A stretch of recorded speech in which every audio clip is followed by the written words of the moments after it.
Hello, what is up mga ma'am, sir, ma'am? Ako po si Ralph Cifra, isang visual artist from Manila, Philippines. And today we are going to unbox and review the ZD Toys Star Wars, The Mandalorian, and Grogu action figure.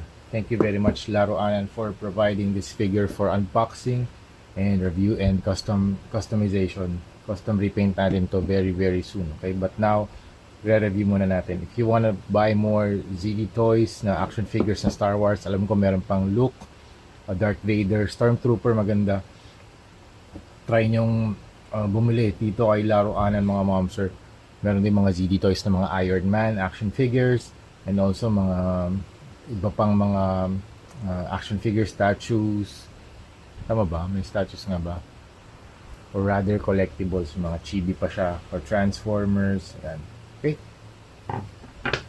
Okay, start tayo sa box. Upper left, Star Wars logo, The Mandalorian and Grogu logo. Product shot of the action figure with Mandalorian and Grogu. This is the way. Meron text dito. Infinite Action X, ZD Toys, The Mandalorian and Grogu. Medyo embossed yung text. Wanted Scale Star Wars Collections, ZD Toys, Lucasfilms, and some Mammoth logo here.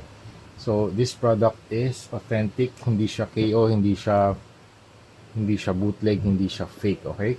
Authentic to mga ma'am sir kasi meron siyang Disney sticker. Yan yung hinahanap ko kanina. Yan, Disney sticker. Usually kasi nandito yan sa side kasama nito eh.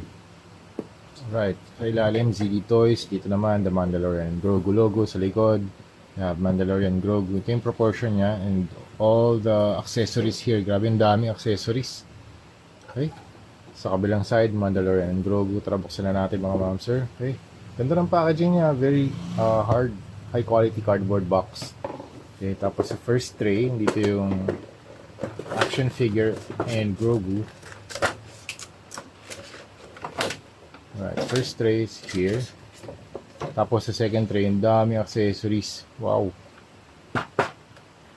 Okay, so ito yung laman ng first tray. Action, Uy, ano yan? May kamay. May kamay ni Grogu. Nahulog. Okay, nandito lang yan, okay? Mandalorian Grogu, Grogu head, Grogu hands, some sort of holster or belt. Tapos, this one, yung nakasakay dito sa kanyang pram. I think this is called a pram. Tapos, sa second tray naman, nandito yung dami accessories. Backplate, hands ni Mandalorian, some sword, some holster, or attachment sa belt, maybe. Tapos, ito yung jetpack. And then